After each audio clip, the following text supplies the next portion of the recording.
Serra do Cervo, Minas Gerais. Contrafortes da Serra da Mantiqueira. A água brota da Mininha há mais de 35 milhões de anos. Logo vira um córrego, recebe outras águas de outras minas da mesma serra. E depois da cidade de Ipuiuna, já recebe o nome de Rio Pardo.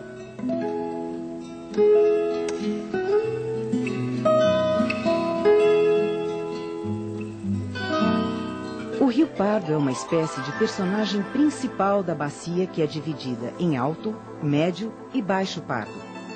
Direta ou indiretamente, banha 12 cidades mineiras e 38 cidades paulistas. Atravessa a região nordeste do estado de São Paulo e deságua no Rio Grande, na divisa com o estado de Minas Gerais. Os principais afluentes do Rio Pardo são Canoas, do Peixe, Fartura, Guaxupé e Ribeirão Bom Jesus, além do rio Mogi Guaçu. De Minas a São Paulo, ele percorre mais de 100 quilômetros, passando pela região de Poços de Caldas, cidade bonita e turística.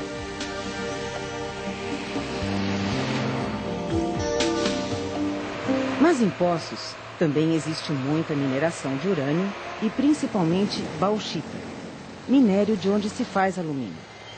No passado, isso já foi uma ameaça séria, mas hoje já está controlada pelas empresas, grandes mineradoras que cuidam para que o lodo da exploração não vá diretamente para o rio.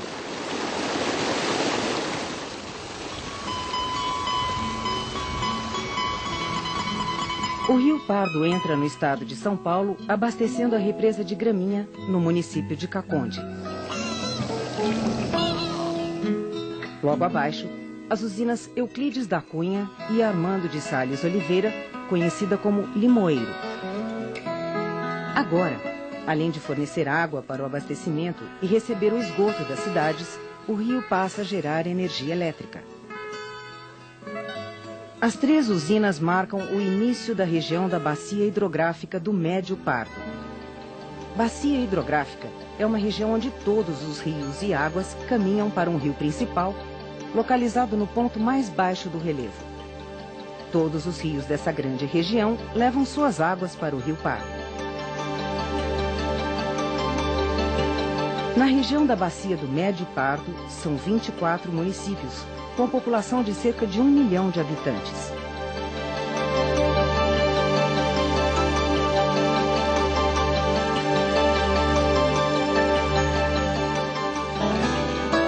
São José do Rio Pardo fica nas margens do rio. Em São José, encontramos sua ponte mais famosa. Aqui, num barracãozinho de zinco, debaixo de uma paineira, foi escrito um dos livros mais importantes da literatura brasileira, Os Sertões, de Euclides da Cunha. A primeira ponte foi construída em 1896, mas caiu poucos dias depois. Para a reconstrução, foi chamado o engenheiro Euclides da Cunha, do Departamento de Obras Públicas do Estado de São Paulo. Ele acabava de regressar da Guerra de Canudos, como repórter do jornal O Estado de São Paulo.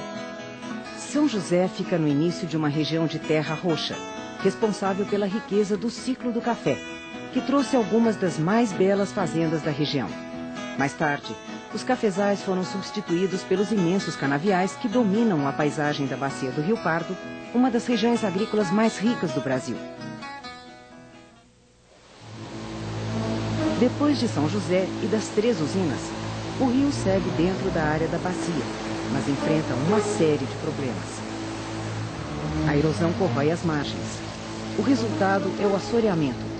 A areia é carregada para o leito do rio. O barranco foi totalmente destruído e está sendo assoreado. Quer dizer, cada vez mais o rio está entrando para as suas margens e na margem não encontra-se praticamente nada, a não ser uma vegetação de gramínea. As mineradoras, os portos de areia, causam muitos problemas de assoreamento. Os locais dos areeiros, têm que ser licenciados, tem uma série de processos. E eles não podem depositar areia antes de 100 metros da margem do rio, primeiro. Segundo, eles não podem captar areia na barranca do rio, eles têm que ir para o meio do rio para retirar a areia. O que acontece com muita frequência é que eles acabam com a areia do meio do rio e vão começando a se aproximar das margens.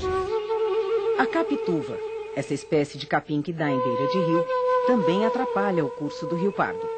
Isso daqui é um colmo de capituva, também chamada cana-brava, cana d'água. Essa planta ela não serve nem para alimentação de gado, porque ela contém muito cálcio e causa problema no gado.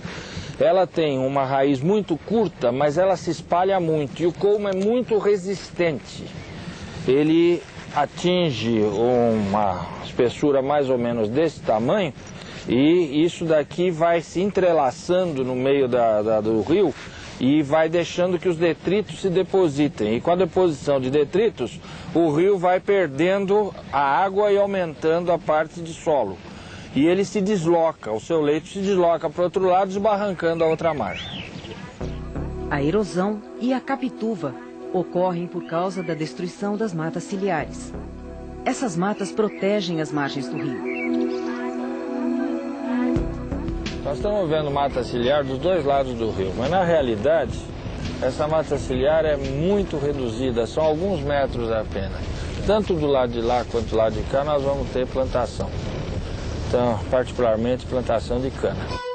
Além das plantações de cana, as indústrias, principalmente as usinas de açúcar e álcool, utilizam muita água do rio. Já foram uma grande ameaça e continuam merecendo muita fiscalização. Se a usina da Pedra despejasse todo o vinhoto e a água de lavagem da cana no rio, haveria um desastre ecológico. Mas o vinhoto é todo utilizado como fertilizante e a água de lavagem da cana é purificada e depois bombeada de volta para a usina.